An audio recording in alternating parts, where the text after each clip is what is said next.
It's a real delight to be with you, and time is going to rush by. They gave me the extraordinary subject of one of my later books called Why Jesus Rediscovering His Truth in an Age of Mass-Marketed Spirituality. If you have read it, you will know that it would be impossible to do any semblance of justice to that, even within a short period of time. So I will not even attempt to do it. That particular book approaches the contradistinctiveness of the Lord Jesus in comparison to the New Age spirituality and the claims that come so much from the Eastern pantheistic worldviews and what is so unique about Jesus Christ. And so in order to really do that, one would have to set a backdrop of all of the claims of those who have laid such claim to divine or prophetic status, and that would be an extraordinary challenge within even one or two messages, leave alone within a few short minutes tonight. So what I'm going to do instead is just bring to you the uniqueness of Jesus, and especially in times like these and the struggles that we see globally. I hope I don't offend anybody, but let me angle into this with a bit of a risky illustration. So if you're offended by it, I'll be leaving immediately afterwards, and I may not ever return, but there's no offense meant. The story is told of this little boy who wanted to get himself a bicycle.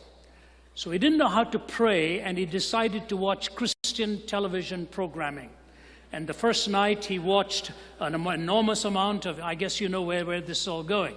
But he sees this, I want to make a point out of it.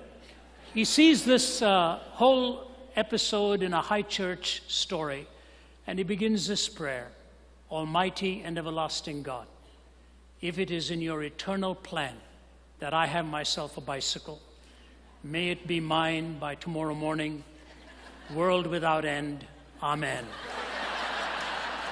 He had no clue what he was praying except for the bicycle. Now that it didn't work the next morning, he goes into this other Christian service and then prays thus: Dear Jesus, I declare my need for a bicycle, that it be blue and silver and be here by 6 a.m. tomorrow morning, parked in my front door. It wasn't there. So now he goes to the last option, and his mother watches him going to a room, pick up a statue of Mary, walk out into the woods, return without the statue, goes back to his room, gets on his knees, and she hears him praying thus: Jesus, if you want to see your mother again,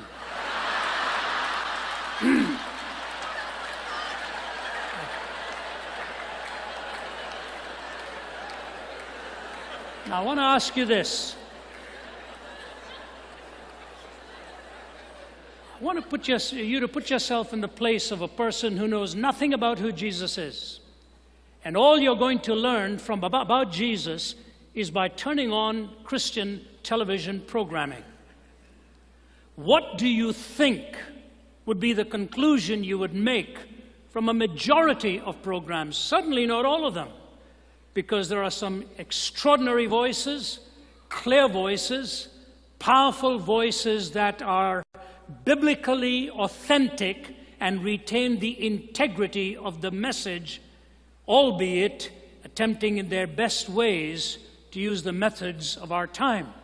And it can be done and is done, but a vast majority of what you hear has more of a semblance to a mass marketing attempt to buy in an audience and possibly sell the benefits of Jesus. This has happened in worship, this has happened in theological thinking, this has happened in so much of Christian propagation today, to such a point that I think the Jesus that is now understood or comprehended by the masses is really a perverted Jesus, bearing no similarity to the gospel narrative. I think, for example, of that powerful voice of the great Scottish writer James Stewart, who is talking about Jesus and the mystery of divine personality. And here's what he says: the mystery of divine personality in Jesus that confronts us in the Gospels brings before me a startling coalescence of contrarieties.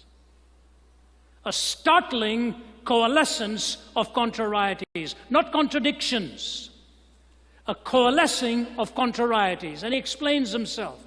He was the meekest and lowliest of all the sons of men, yet he spoke of coming on the clouds of heaven with the glory of God. He was so austere that evil spirits and demons cried out in terror at his coming, yet he was so genial and winsome and approachable that the children loved to play with him and the little ones nestled in his arms. No one was half as kind or compassionate to sinners, yet no one spoke such red-hot scorching words about sin. A bruised reed he would not break. His whole life was love. Yet on one occasion he demanded of the Pharisees how they ever expected to escape the damnation of hell. He was a dreamer of dreams and a seer of visions, yet for sheer, stark reality, he has all of our self-styled realists soundly beaten. He was the servant of all, washing the disciples' feet, yet masterfully he strode into the temple, and the hucksters and money changers fell over one another in their mad rush to get away from the fire they saw blazing in his eyes. He saved others, yet at the end, himself he did not save. There is nothing in history like the union of contrasts which confronts us in the Gospels. The mystery of Jesus is the mystery of divine personality. This startling coalescence, the more you turn to the pages of Holy Writ and find 15 years of Scripture converging into this person and all that he lived, stood for, and brought for you and me, reminds me again and again, there's nothing in history like this. He stood before Pilate in an extraordinary conversation when ethnic tensions were before him in his questioning, where political tensions were before him. And Pilate looked at him and said, "Are you a king?" The amazing thing about our Lord is a majority of times when he was asked a question, he questioned the questioner to help the questioner open up within their own assumptions and determine the entry point of the discussion. When you question your questioner, you very quickly learn that that intent is prior to content. If the intention is to pursue a lie, no amount of truth will ultimately accomplish much. For, says George MacDonald, to give truth to him who loves it not is to only give him more multiplied reasons for misinterpretation. And here he is before Pilate, and he looks at Pilate and he says, "Are you asking this question on your own, or has somebody set you up for asking this?" Pilate looks at him and says, "Look, I didn't bring you here. It was your people who brought you here. Are you a king?" He said, "Yes, I am, but my kingdom is not of this world, and they that are on the side of truth listen to me." Pilate looked at him and asked the most profound question with the most irreverential sequel. He said, "What is truth?" and walked away. He was standing in front of the embodiment of truth and never waited for the answer. And so what I want to do within a few moments tonight is demonstrate for you how it was that in who he claimed to be and what he taught, his answers corresponded to reality, because that's what truth is all about. But not only did his particular answers correspond to reality, the cumulative answers that he gave brought a coherent worldview to look at all of the strands of reality and be able to bring about a worldview that was consistent and coherent. There are two tests for truth, correspondence and coherence, and you'll see both of them very clearly demonstrated in him. Let me just take 3 or 4 thoughts of how he demonstrated the truth and lived it out. Number 1, he described the condition of your heart and my heart in the most accurate terms. He did not merely call it mistaken ways of choosing or living. He did not just talk about it as wrong-headed choices. He talked about it as that which was truly in transgressing the moral law of God. He called it sin. The world of a difference that is made when you recognize that.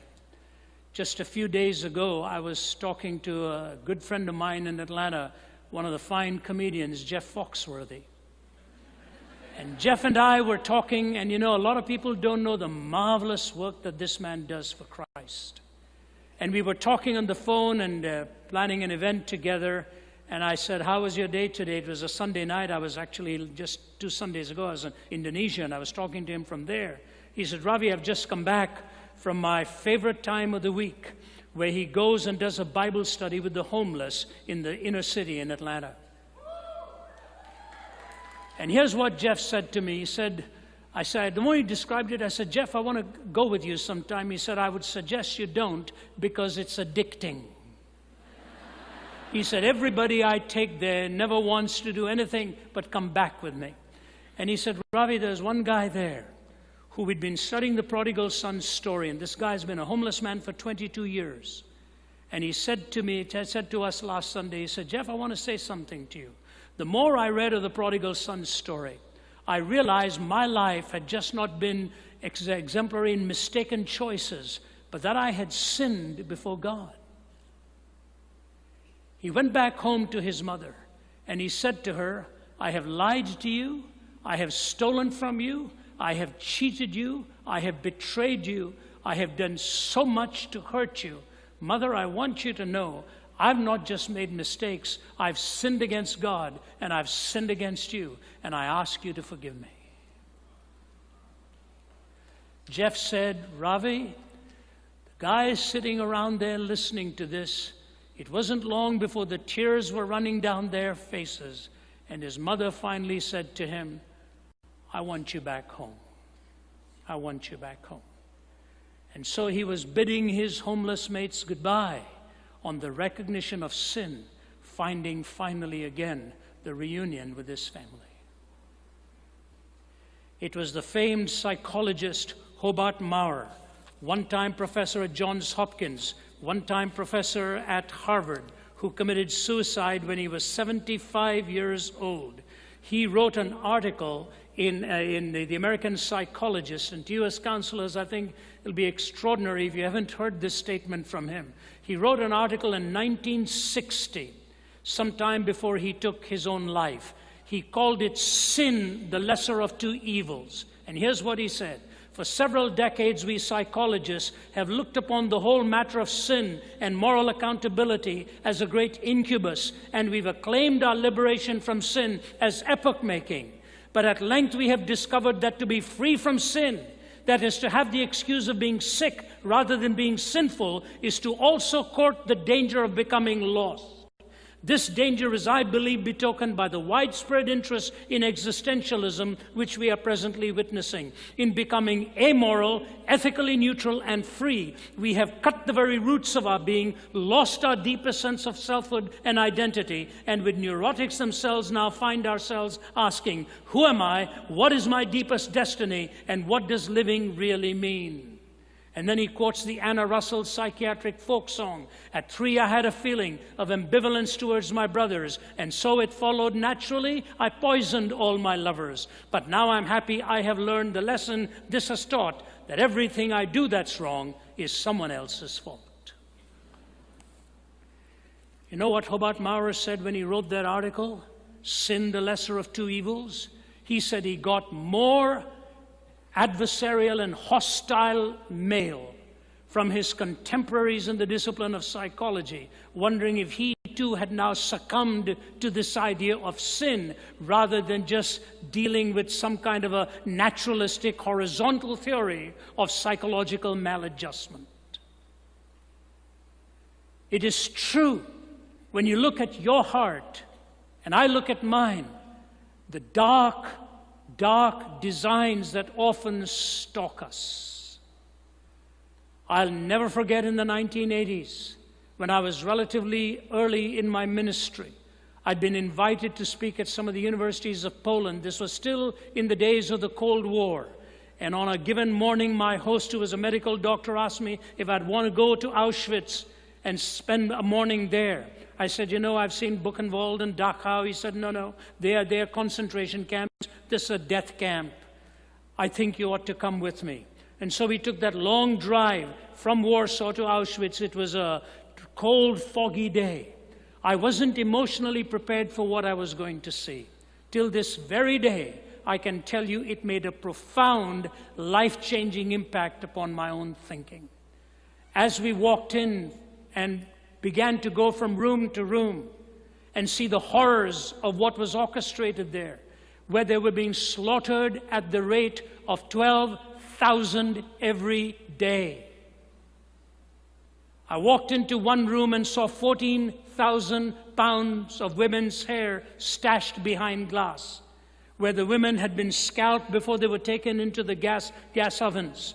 And that hair was then taken and woven into some sacks and sold in the marketplace. And as I went from room to room, it was getting quieter and quieter with a handful of us. Nothing was being said. Till you walk into the room with the children's paraphernalia and little suitcases and little toothbrushes and little clothes. And you look at a picture of two boys castrated by Joseph Mengele, standing just staring in with a hollowness in their eyes that revealed what had been done to them.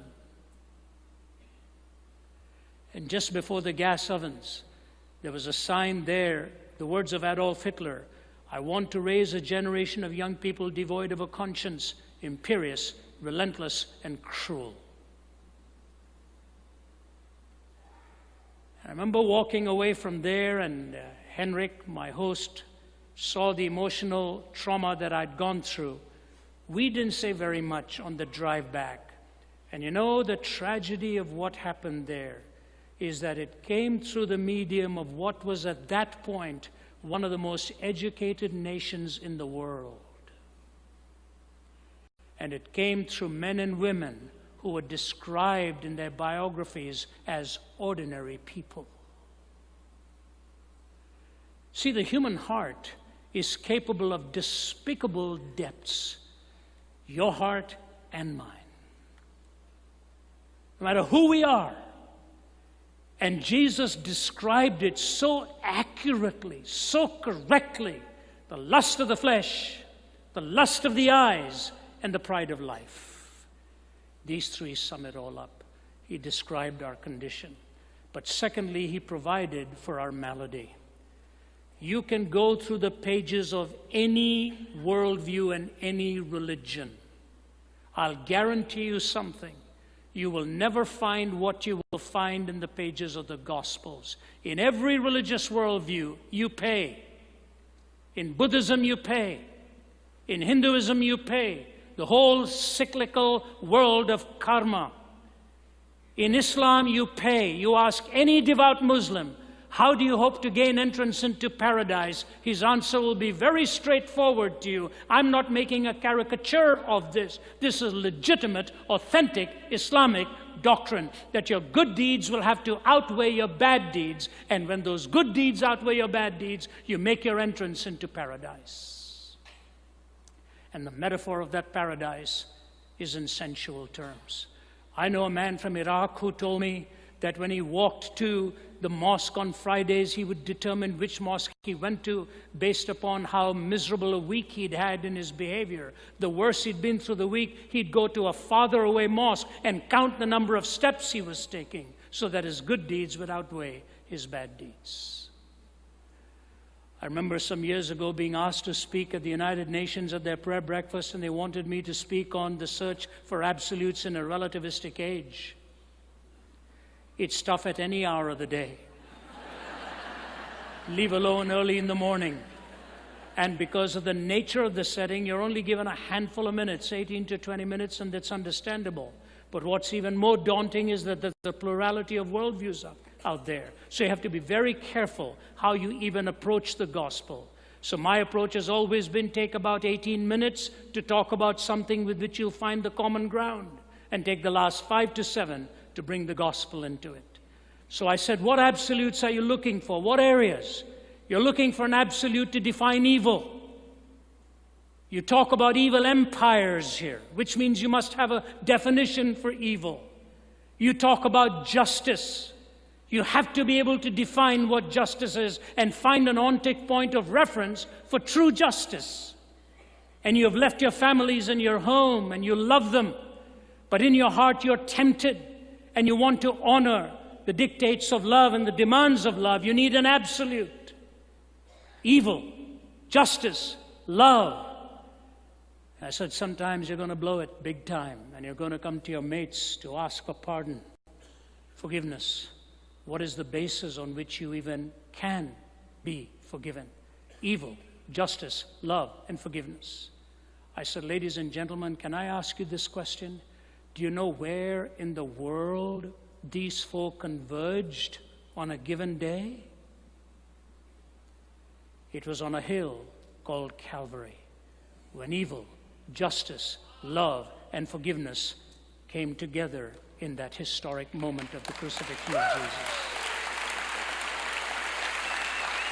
Now, let me take you to an incredible conversation. You as counselors know this better. There are times when the headwinds are so strong in the situation you find yourself in, and desperately at that moment you're crying out to God for what? For wisdom. To take you beyond learning, to take you beyond understanding. You want the right word.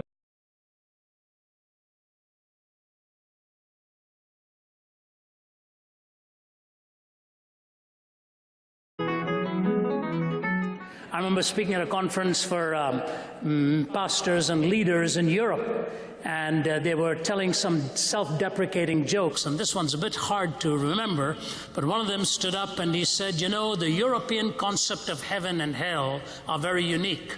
For the European, the concept of heaven is where the cops are all English, the engineers are all German, the cooks are all French, the lovers are all Italian, and it's all organized by the Swiss. That's heaven. And so somebody said, then what's hell like? So the hell is where the cops are all German, the cooks are all English, the engineers are all French, the lovers are all Swiss, and it's all organized by the Italians.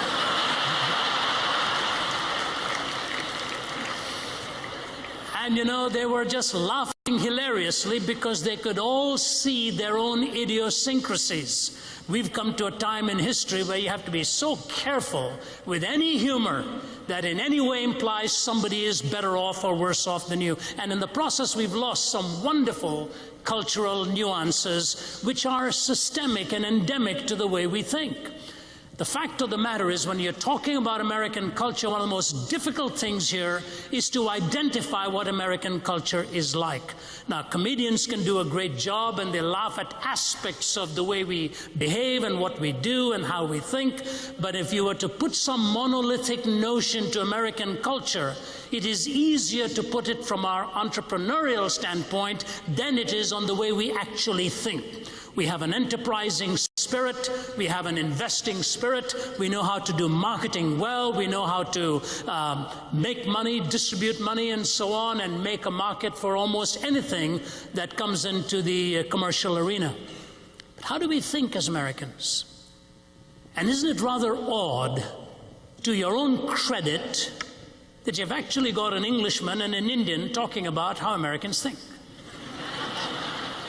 There's an irony to this, and I don't think it is accidental. There's an old Chinese proverb that says, if you want to know what water is, don't ask the fish. If you want to know what water is, don't ask the fish. Why?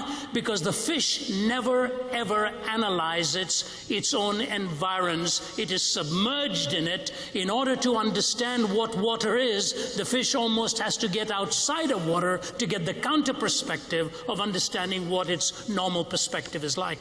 If you really want to know what America is blessed with, go outside America.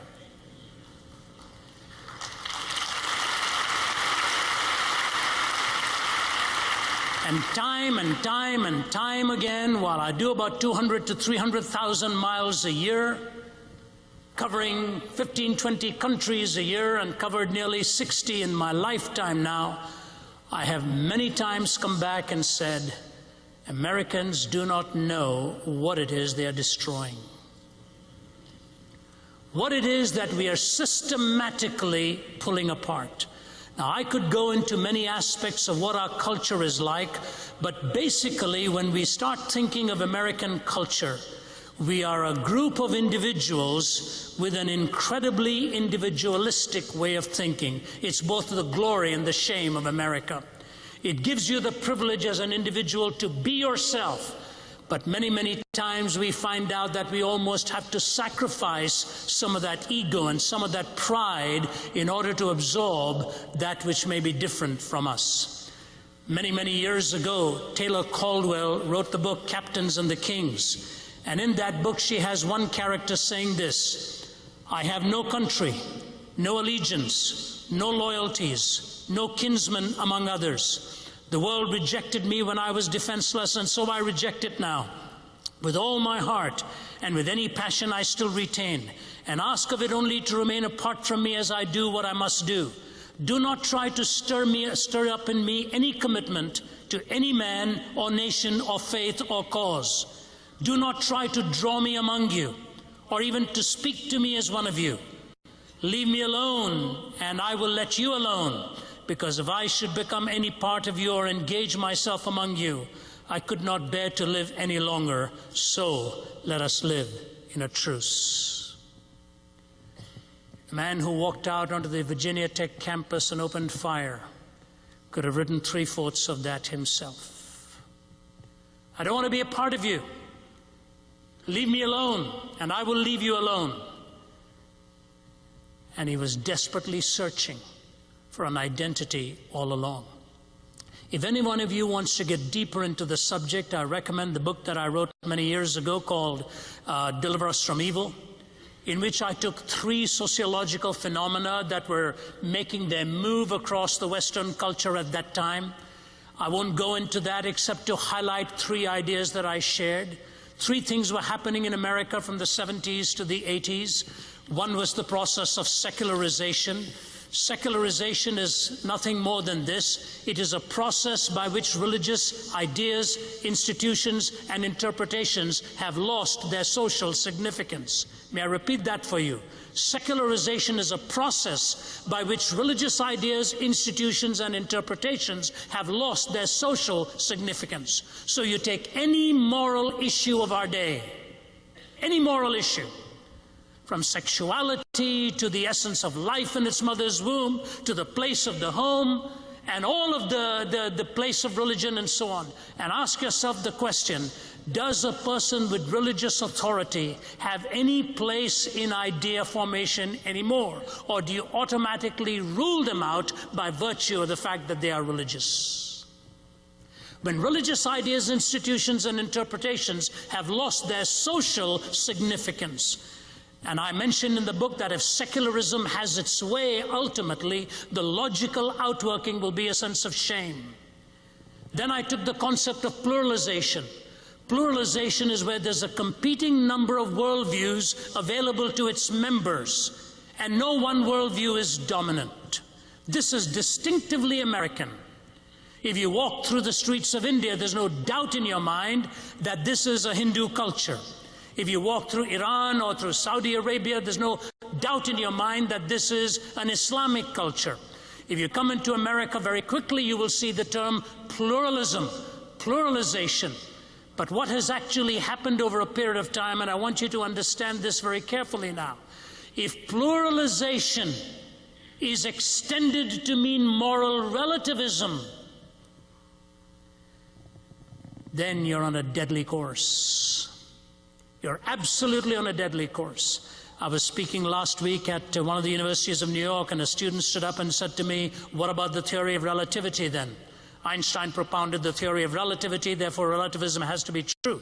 Well, Einstein also used the absolute speed of light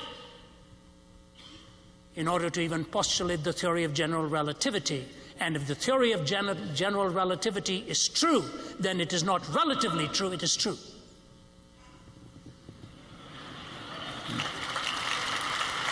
So pluralization is where there's a competing number of worldviews available to its members, and no one worldview is dominant. If you imagine in the culinary terms, you're walking through a buffet line of worldviews. And in America, you can pick any worldview you want. It's there.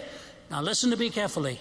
When secularization has done its bit, it leads to a loss of shame. When pluralization has done its bit, it leads to a loss of reason. There's no such thing as truth anymore. And finally, I said the third mood is privatization. Privatization basically meaning you're allowed to believe whatever you want religiously, but keep it private. Don't ever bring it into the public square. And what privatization did was kill the sense of meaning. So secularization took away the notion of shame. Pluralization took away the notion of reason. Privatization took away the notion of meaning. Many years ago, I read this. It well summarized it. In the 1950s, kids lost their innocence. They were liberated from their parents by well-paying jobs, cars and lyrics and music that gave rise to a new term, the generation gap. In the 1960s, kids lost their authority. It was the decade of meism. Church, state, and were all protested against and were all called into question and found wanting. Their authority was rejected, yet nothing ever replaced it. In the 1970s, kids lost their love. It was the decade of meism dominated by hyphenated words beginning with self, self-image, self-esteem, self-assertion. It has made for a very lonely world. Kids have learned everything there is to know about sex. They've forgotten everything there's to know about love. And very few have the nerve to tell them that there is indeed a difference. In the 1980s, kids have lost their hope, stripped of innocence, authority, and love, and plagued by the horror of a nuclear nightmare. Large and growing numbers of this generation have stopped believing in the future. Last week, USA Today's front page article, a dramatic rise in suicides. The highest numbers changed were in those of the preteen young girls. Sooner and sooner and sooner, despair is coming. And the fascinating thing about this is when I was in Singapore a couple of weeks ago, the front page story was on the increased numbers of suicides in Singapore. And the highest numbers were in the 40s and 50s category, which is utterly fascinating to me. Wealth in Singapore makes our wealth look tame. They've made it big. They're managers of finance, big money amongst the Chinese tycoons. So here we are in the young teenagers who've lost hope before they have time to even think clearly because they see what's out there and it's already made them empty. Out there, they reach the pinnacle and find out there was nothing there and they're finishing it off. I want to base my talk tonight on a quotation I have used over many years. And I want you to listen to it carefully, and I'm going to take 3 of the points highlighted in that, the ideas in there, and unfold my talk as quickly as I can here. In the 1970s, Malcolm Muggeridge, the British journalist, said this: "It is difficult to resist the conclusion that 20th century man has decided to abolish himself. Tired of the struggle to be himself, he has created boredom out of his own affluence, impotence out of his own erotomania, and vulnerability out of his own strength. He himself blows the trumpet that brings the walls of his own cities crashing down, until at last, having educated himself into imbecility, having drugged and polluted himself into stupefaction, he keels over a weary, battered old brontosaurus and becomes extinct." If you were to take that statement and write it out and examine it phrase by phrase, 30 years later, Muggeridge's prognostications have turned out to be true. That's what's happened to American culture. May I take 3 of his ideas in there? Number 1, boredom out of his own affluence. How affluent we have become. How much we have. How many cars. How many options of food. How many choices of clothing. How many channels for entertainment. Everything is in abundance. If America is described in one word, it would be the word abundance. We have it all. And yet, the boredom quotient is rising and rising and rising all the time. The average young person cannot be engaged for too long anymore. That's why you go to church and you may as well have a spinal cord made out of plastic napkin rings clicking every 30 seconds, because our attention span cannot take it any more than that. From music to all of the pounding that goes on, we are catering to this inability to be engaged for any period of time. Isn't it fascinating? We can't sing 3 verses of a hymn, but we'll sing 2 lines of a chorus 15 times.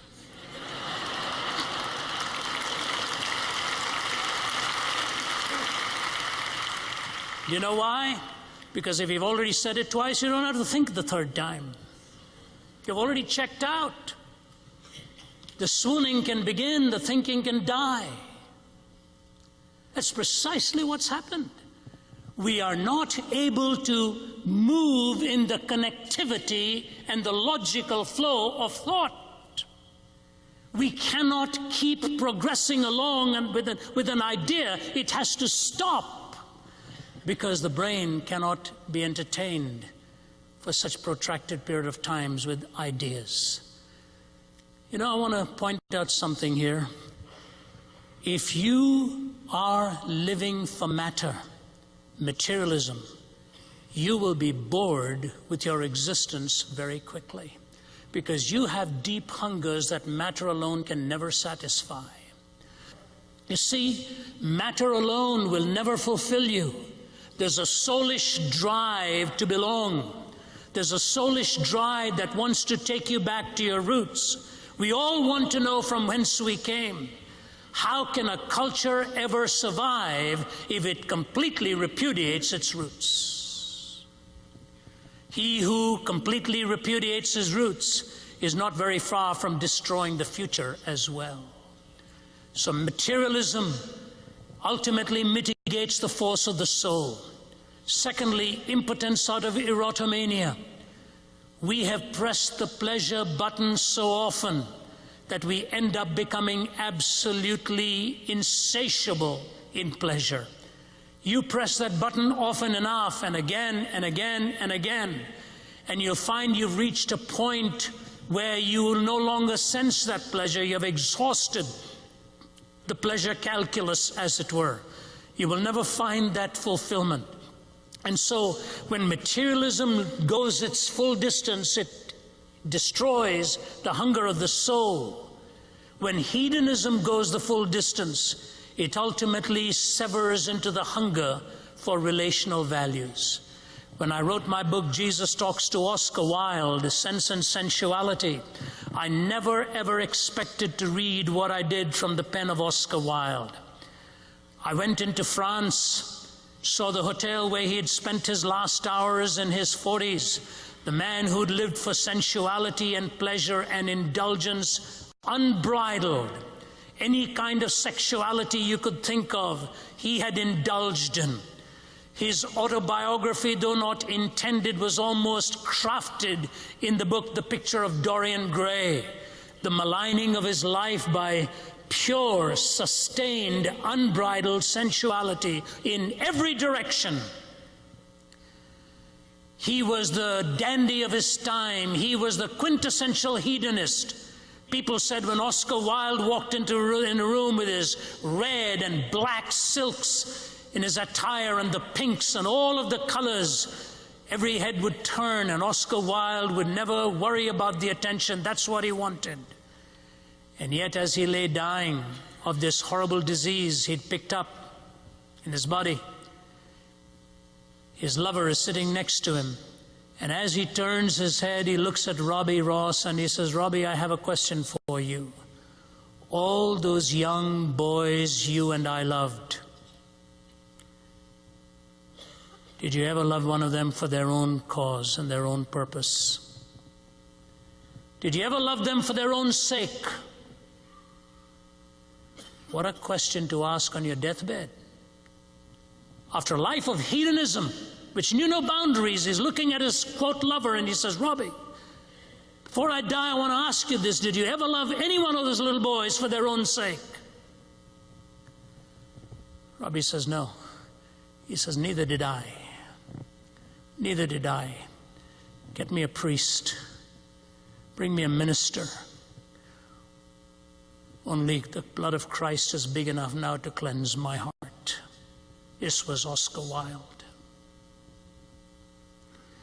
When he was carried into the church where the funeral of Blaise Pascal was also held in Paris, ironically, and Pascal's jacket hangs in the back room of the minister there, and you read the description of Oscar Wilde's funeral, you'll find something out. There was not one chord of music played in that funeral. There was nothing to sing about.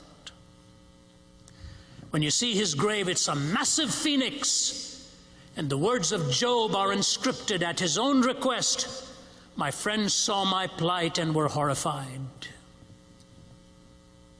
That's what hedonism did. It ended up destroying all relational values. And that's where we are flirting with in America. Materialism leads to a soullessness. Hedonism leads to a rupture of all relationships. And the third important thing here, vulnerability out of our own strength. We have become so strong that we've actually become so vulnerable. And we are watching the country now plundered by worldviews that will take away the worldview that made it possible for America to come into being. I want you to listen to me carefully. The question is not whether America is a Christian nation. I'm asking you this: could America have been brought to birth by any other worldview that you know of? Not naturalism. You know, Lincoln's second inaugural address had about 760 words in it. 14 times he uses the name of God. 14 times in 760 words. When George Washington took the oath of office, he added the words, "So help me God." Judaism and Christianity combined have birthed this nation. Hinduism would never have brought America into being, because all men are not created equal in the Hindu pantheistic framework, nor in Buddhism, nor in Islam are we created to have liberty in the pursuit of happiness. Nor in naturalism, endowed by our Creator with unalienable rights. Naturalism would not have birthed America. Hinduism would not have birthed America. Islam would not have birthed America. Buddhism would not have birthed America. I'm not asking if we are a Christian nation. I'm asking you this: do you know of any of these other worldviews that would have inscripted the very words in the founding documents of this nation? Even men who were not sympathetically Christian, people like Jefferson and others, they allowed worship service to be carried on, and where Congress met, and where in the Supreme Court. You know why? Because they gave their people the freedom to believe and to disbelieve. Now we have got a brand of atheists who are actually wanting to take away our freedom to believe. You know, along with Michael Desert Moore, I lecture at Oxford University 3 times a year. And when I was there in July, Richard Dawkins, the bulldog of Darwinism and atheism, wrote an article in the Oxford newspaper there, asking for a decision to ban students to come into Oxford University if they actually believed in a creator. You know what the motto of Oxford University is? The Lord is my light. And he wants to ban students from entering Oxford University if they believe in a creator. Samuel Harris, who wrote the book The End of Faith, and also wrote a letter to a Christian nation. I've just responded to his book. It'll be released by Zondervan early part of next year. Samuel Harris, this brilliant neuroscientist, is actually saying if anybody believes in God, they should not qualify for public office or even for any key positions in corporations. These are the boys of tolerance 10 years ago. The reality is we have created vulnerability out of our own strength. Let me transition here quickly. No human being in this world lives by pure reason. None. Not the atheist, not the naturalist. Today's New York Times has 2 brilliant scholars questioning the atheists on their faith. Brilliant scholars today have responded. One is Stanley Fish, one is Richard John Newhouse. Because Samuel Harris is talking about the day will soon come where we'll be able to explain all kinds of behavior by neuroscience. And they basically say, until then? Until then? You want us actually to have faith in what you are telling us will one day happen? You know, God has put enough into this world to make faith in Him a most reasonable thing. But He's left enough out to make it impossible to live by sheer reason alone.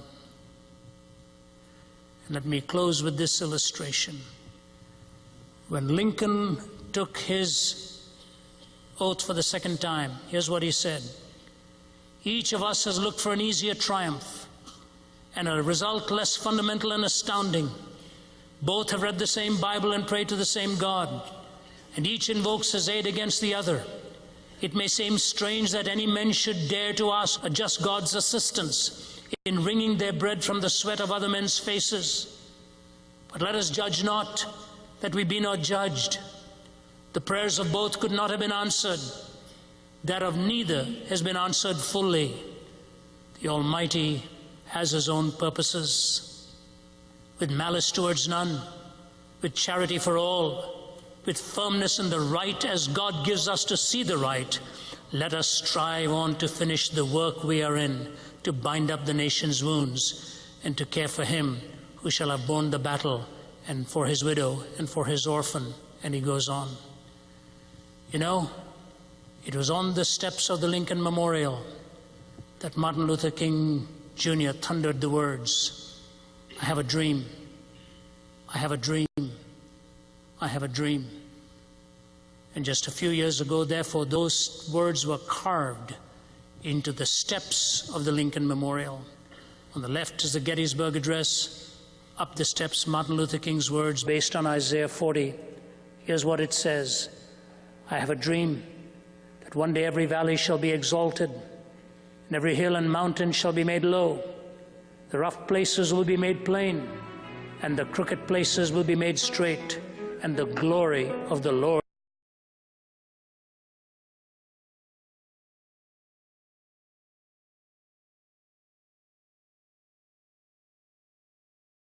convenient tool for those who want to escape reality. Postmodernism didn't begin in the 20th century. It began at the Garden of Eden when Adam and Eve, when Satan said, has God really said? Did God really speak? You redefine it in your own terms. So I think it'll ultimately always be there in little specks and blobs and so on. But the reality is it'll only be an escape hatch. It'll never define ultimate reality for us. What does that mean? Two or three things. The church will have to understand what truth means and proclaim it and proclaim Christ in his most attractive form.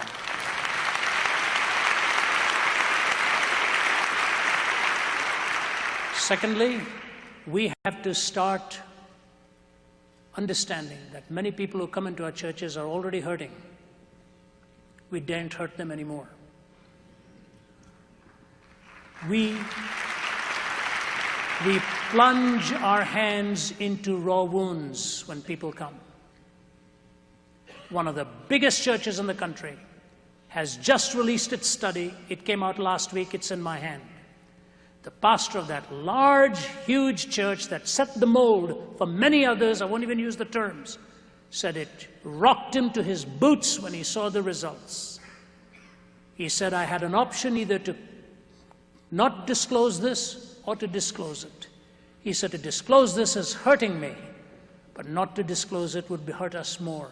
And basically it says there that the people who've come there now for 20 years have not grown in depth and want something greater and deeper than just trying to be relevant when they come there.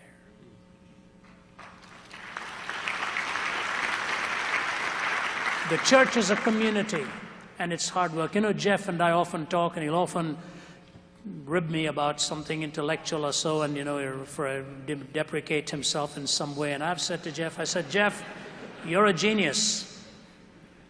I said, you're a genius, and I mean that. He's able to turn a phrase, he's able to take a moment and you need to be a genius to understand reality and then caricature it. We are all gifted in certain ways, we're all ignorant in different subjects. So my challenge to you is we all need each other and we need to be a community. Postmodernism still longs for community. And that's where the church is going to be. Read well, study hard, Ultimately, the questions will come, and postmodernism will only be an escape hatch. It will not be a reality at the end of the day. Rationalism came, existentialism came, empiricism came. All these isms and schisms will come and go, but the word abides forever, and I think the church will do that. Thank you.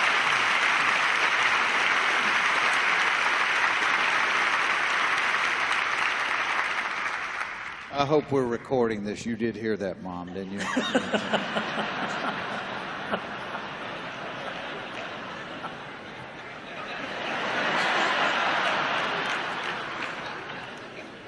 Next question. Thank you so much. My name is Ruth Malhotra. I'm a student here at Georgia Tech in Atlanta. And my question is, I was wondering if you could comment on the state of higher education in America, and also what we as Christians can do to confront the increasing threats to freedom to speak the truth and religious liberty on college campuses today. Let me just say a couple of things about what is happening in Europe, because we may be slightly ahead of you on this. So, for example, in France, it is illegal to have a religious meeting on campus of any university. 3 or more students gathered in a room is an illegal meeting, so they can't even have prayer triplets. So you have prayer doubles, or if you're bipolar, you're on your own, but so I shouldn't have said that. That was it's Jeff. He's a bad influence. Actually, Jeff, you may notice that my seat is not only warm but slightly damp, and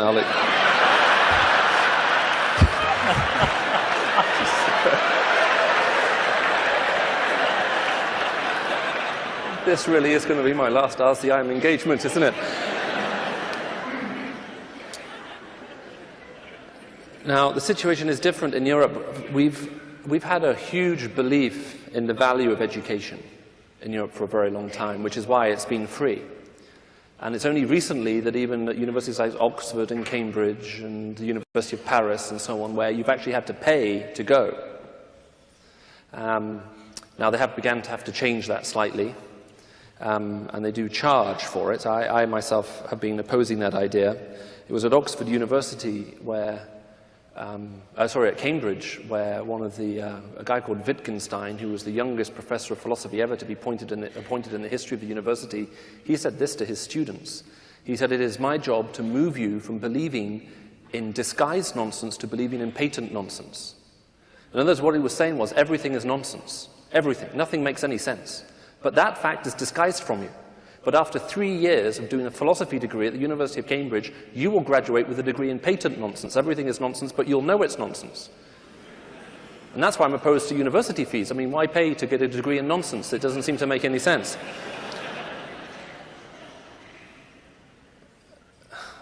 Now, because that kind of thinking has sort of been militarized now right across Europe, hence why we have this incredible opposition.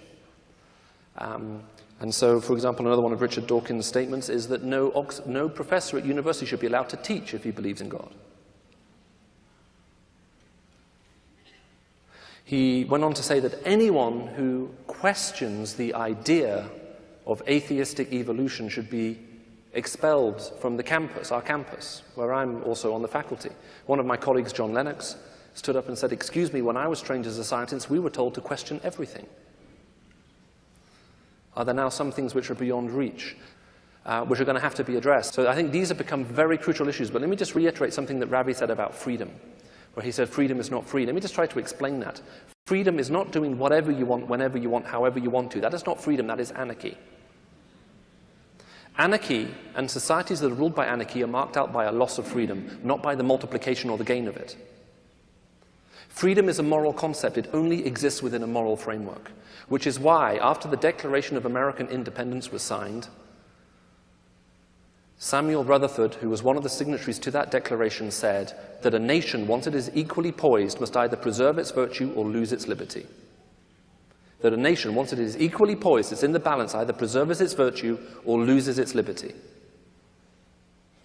Because freedom is a moral concept. It only exists within a moral framework. What has happened within the West is we have replaced a positive view of freedom with a negative view of freedom. A negative view of freedom is characterized by the absence of constraint. No form of external constraint whatsoever. But the perfect model of this type of freedom would be a spaceman floating aimlessly in space, free of any form of external constraint, yet powerless to move. And our societies have become increasingly powerless. The opposite model of freedom would be a positive model of freedom. If that spaceman wants to move, he has to make contact with an external reality outside of himself against which he can push off. And that external reality is God. God gave us freedom. He gave us a moral framework to protect and preserve that freedom. Unless we preserve both that framework and both Him, we don't have an increase of freedom, we have a loss of it. And that's the message I think we need to be taking to our campuses up and down the country, and also in this country. And my prayer for America is the land which is known as the land of the free won't end up losing its liberty, because it didn't also understand that it had to preserve its virtue. But it's a very powerful question. We simply need to take on some of this bad philosophy and just expose the fact that it's actually not very good. Someone wants to find a philosopher as a blind man in a dark room looking for a black cat that isn't there. And given the current state of play, I can understand why that's becoming increasingly a popular conviction.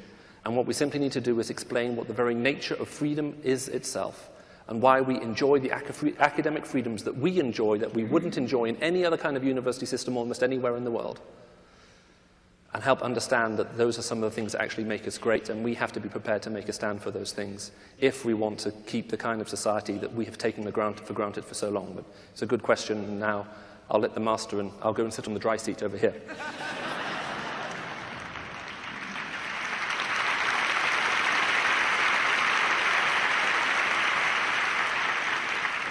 Lee Strobel, the writer, was ribbing me once. He was talking with me and he said, "I blame you for my son going into philosophy." I said, "Why?" He said, "He was just heading along in another direction, then he came and spoke at a set of meetings and he switched his majors, becoming a philosopher." He said, "So I called my son and I said, 'Do you know the difference between a professor of philosophy and a large pizza?' And he said, my son looked at me, he said, 'Dad, is this a trick question?' He said, 'Do you know the difference between a professor of philosophy and a large pizza?' He said, 'What's the answer, Dad?' He said, 'A large pizza can feed a family of 4.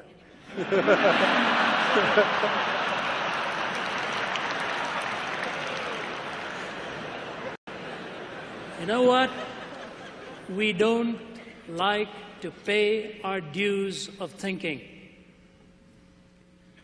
And now when we're attacked in every direction, we need to raise up students who need to learn how to think. You know, Jesus talked to lawyers. He talked to people with leprosy. He talked to people who'd blown it big time. He always got to the nerve of their question and then touched their heart. I would say, as tough as it is on the campus, I can speak for our ministry, we cannot handle over 90% of our invitations that come to us. Cannot. If a university writes to me today in America, it could be years before I even get there because we are so committed for years to come. So you pray for people who are on the campuses doing the work in the Bible studies and the other little groups, and for those of us who go in as apologists and try to light a match under them. University is leaving people empty. I'll close with this. When I began at Oxford University in July, Michael organized some meetings and they moved us to the biggest auditorium. When I was at Staten Island, College of Staten Island last week, they moved us from a small room to a much bigger auditorium there. The opening day that I was to begin my lectures, in the afternoon, in the morning, a story broke on Balliol College campus that the president of the student body, what is he, 21 or 22, something like that? 21 years old.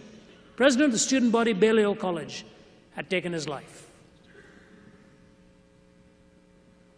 When I was halfway through my talk, I referred to it and I said, I know exactly what drove him to that, because when I was 17, that's where I was, on a bed of suicide. I said, all your education is not going to give you meaning. It's only going to express your meaninglessness in more sophisticated terminology. And I said, you want meaning? You're going to have to find it in that which is transcendingly true and find that relationship with God. You know, they were lined up. Michael will tell you they were lined up along the halls at the end of that talk. I don't know the number of students who came and said they were struggling with the same ideas and deep-seated problems. You've got to find the moment where the university student is transparent. and they will open up. You be the salt, and you be the light. You'll be shocked in the years to come how many lives you've actually touched just by the way you've lived and reflected His splendor and the value for others. Maybe we'll take one more question, maybe? One more question, maybe. Thank you. I have many Muslim friends from all over the world. They come to this country. They love the freedom of worship, the freedom of education they get. Even in Turkey, you can wear a hijab while you're at the university. One of the things that comes to point always is they consider America a model Islamic country. And you made the claim that Islam wouldn't be able to create a country as the United States. How would one defend that position? With great ease. With great ease. Are you a Muslim yourself? No, I was. No, okay, all right. With great ease. Recently, the King of Arabia, the King of Saudi Arabia, gave $10 million to Harvard University and $10 million to Georgetown to open up chairs of Islamic studies for the sake of understanding Islam and creating more understanding. I think it's a great idea. If they've got the money and want to do it, great idea. The New York Times journalist said to him in January 1 issue of 2006, she looked at him and said, "So understanding is what you seek?" He said, "Yes." "Are you going to open a chair of Christian studies in Saudi Arabia?" He said, "No, we don't have any Christians in Saudi Arabia." She said, "Isn't that the point? If you want people to understand one another and you don't understand the Christian worldview, why do you want the Christian to understand the Muslim worldview?" He said, "That's not what our donation is all about. We are here to create chairs of Islamic studies. Harvard took it, Georgetown took it, they've got chairs of Islamic studies. Where we are at Oxford is the Oxford Center for Islamic Studies, one of the greatest, of which Prince Charles is a patron." Fair enough. Why is it that no Islamic country that I know of, like Iran, Malaysia, Indonesia, Saudi Arabia, and even Iraq, and even in a moderate country like Turkey? What happened in Turkey recently? The brutal, torturous murder of 4 people, 1 or 2 of whom were tortured for an hour or so. You read that story. Where is the government?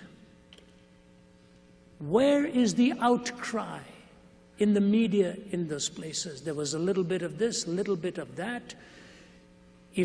When I was in Bethlehem, Israel, I was writing my book, The Prophet and the Priest, Prince and the Prophet, Jesus Talks to Muhammad, which will be released posthumously. It's ready and they're all in their lock and key. Because I'm not yet ready to sign my will. Because where there's a will, there are lots of relatives. I was talking to this professor of Islamic studies. It's a candid conversation, and I spent some time with the Grand Mufti. My videographer, Bob Tigert, who's here managing all of this, he was with me. So I go to this professor of Islamic studies, and I say to him, "The Quran says there's no compulsion in religion." He said, "That is correct." I said, "If your daughter," I pointed to his daughter's picture on the desk there, I said, "if she became a Christian, what would you do?" He didn't bat an eyelid. He looked at me and said, "I'd kill her." I said, "You'd kill her?" He said, "Yes." I said, "You would personally kill your daughter?" He said, "Let me put it this way. I will do everything in my power to keep her from making that change.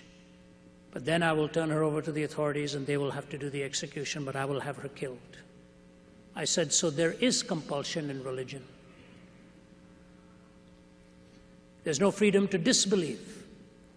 There are people in Malaysia today who were misidentified as birth according to parentage and were listed as followers of Islam, who are now asking to be removed from that because one of them is a Buddhist from a Buddhist family. You may have followed that case.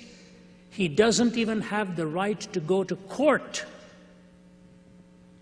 to ask for the rightful claim of his own parents' religion. So if Islam wants to be seen as on a par with America, where there's freedom to disbelieve, then it should give its citizens the freedom to disbelieve as well. I've spoken about this at the highest level to ministers of religion and so on, and I'll say this on the positive side.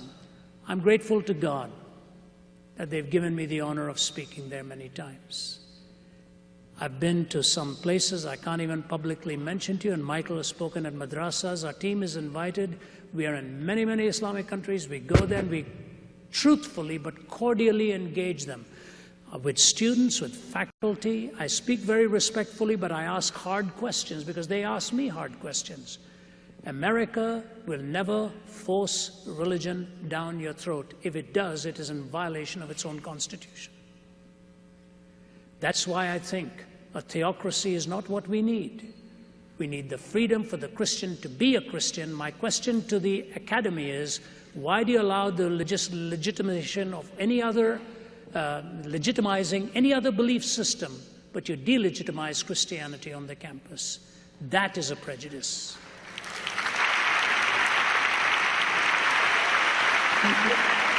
To all of you who've come for this evening, I want to say thanks so much for being part of it and for encouraging us.